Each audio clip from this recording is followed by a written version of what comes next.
Hello. First of all, I would like to welcome the new influx of subscribers from all over my channel. I know a few of my videos have been gaining rapid popularity for some reason, so thank you for joining and being here. And I guess I'd also like to invite the people who aren't subscribed to consider doing so, because I plan on making more of these videos. Now, a lot of these subs are from one video of mine in particular that's gained popularity, which is the hard round brush video. And this is going to be a kind of follow-up from that, talking about the soft round brush, which I think is maybe overlooked even more than the hard round brush. It's a big no-no for beginner artists that people will warn you about.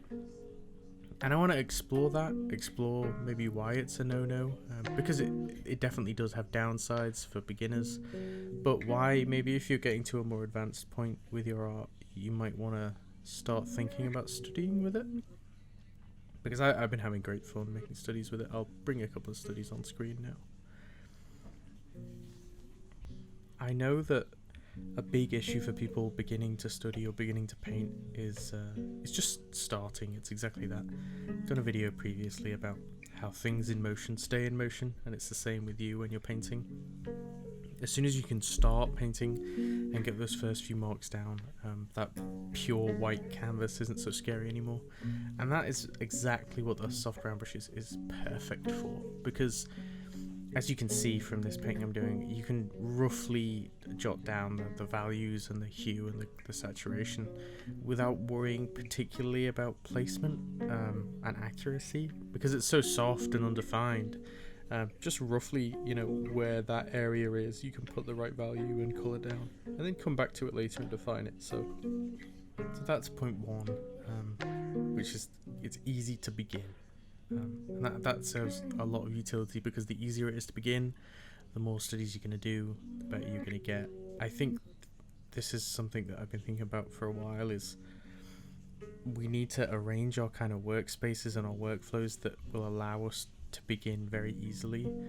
People in general, it's very easy to get distracted, right? If it's a decision between painting and studying and playing a game, 9 times out of 10 you're going to go for the easier option, which is going to be playing a game.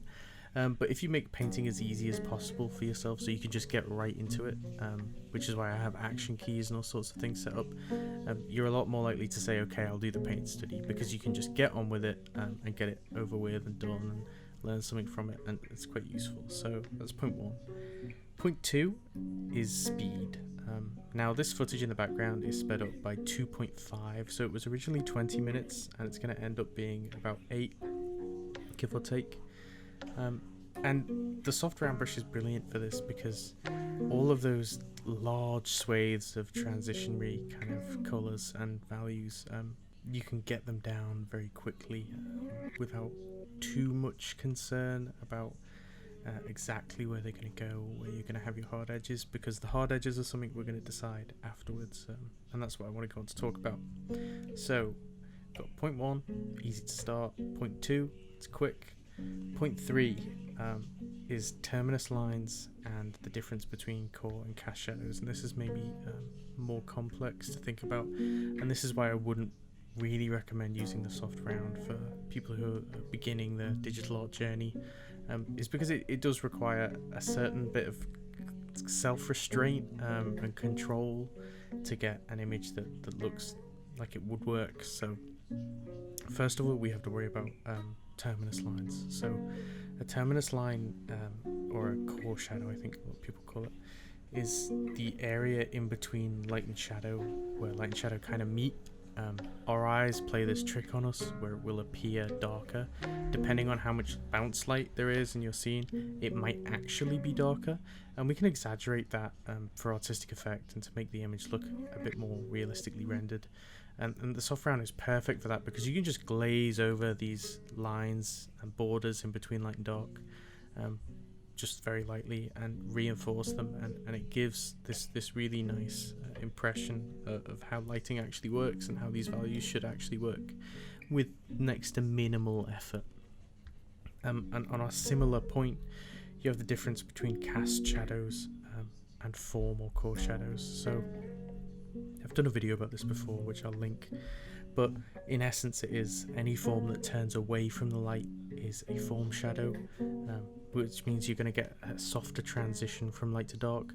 But a cast shadow is where an object interferes and gets in the way of a beam of light, which means that the shadow should be very hard in comparison. So what you're going to do is you're going to get this painting all nice and lovely with your soft round, and then effectively all you have to do to really make it pop and to make it look realistic is go back over the areas where there are cast shadows, which you can see me doing now, and just with the brush, very small, still the soft round brush, still the same brush, but just by making it smaller we get this impression that comparatively these shadows are much harder. Now these are points which I might have seemed to almost nonchalantly just glazed over. It's because I have the kind of foundation of lots of studies behind it. And I would really encourage you to go and experiment with this kind of thing yourself. The reason I'm encouraging people to maybe use the soft round brush is part of a wider point, which is there are lots of unspoken rules that artists are told. Don't use a soft round brush, don't shade with black, all those kinds of things, and they exist for a reason.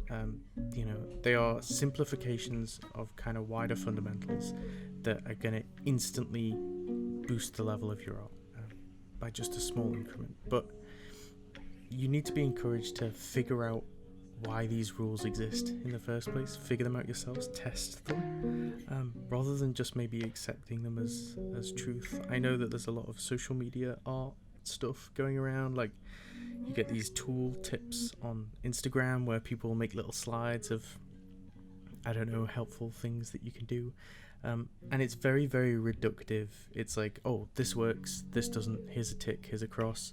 And as an artist, it's really important that you figure it out yourself, that you go and explore, you find out what works, what doesn't work. You experiment with the soft round brush and you will figure out why people warn you not to use it, and you'll maybe figure out some of the more useful things that you can do with it, even if you have to use them in a controlled and subtle manner. A lot of the time there are brushes and things in Photoshop that people have never told me about ever before, or even told me not to use because they're useless or something like that, and I make it my mission to find a use for them, because it's another ongoing point of mine. You know, it's the artist, not the tool, and you should be able to make art with whatever you please. I've had a few comments on this last video that got popular that are like, oh yeah, I should be able to do anything with anything, but why would I can use a brush to do it. And I agree, textured brushes are great. Using established workflows that work, that's great, but I think just as a personal thing, I would like to prove to myself that I'm capable of doing something without the aid of a tool.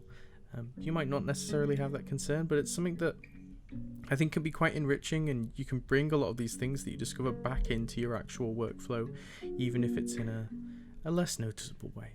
So that's this video. I hope you enjoyed the speed paint. Again, it was only 20 minutes, so it's quite quick. I have a couple of other things I want to do. I want to invite you to my Discord server. I have a video about it, but I forgot to tag it in most of my other videos for some reason, so I'll tag it here in the description. Lots of friendly people there. We're trying to build up a nice community where we can all motivate each other to do studies and work hard. I've been in the VC for the past couple of days and I've met a lot of you guys, and it's really wonderful, so thank you for that. And point 2, Spoon June is happening. Go and check out my Spoon June video. You don't want to miss it. It's a very important event. And yeah, have a lovely day, have a lovely evening or morning or whenever you're watching this, and please do consider maybe liking and subscribing, because it does help me out a lot. Right, have a good one.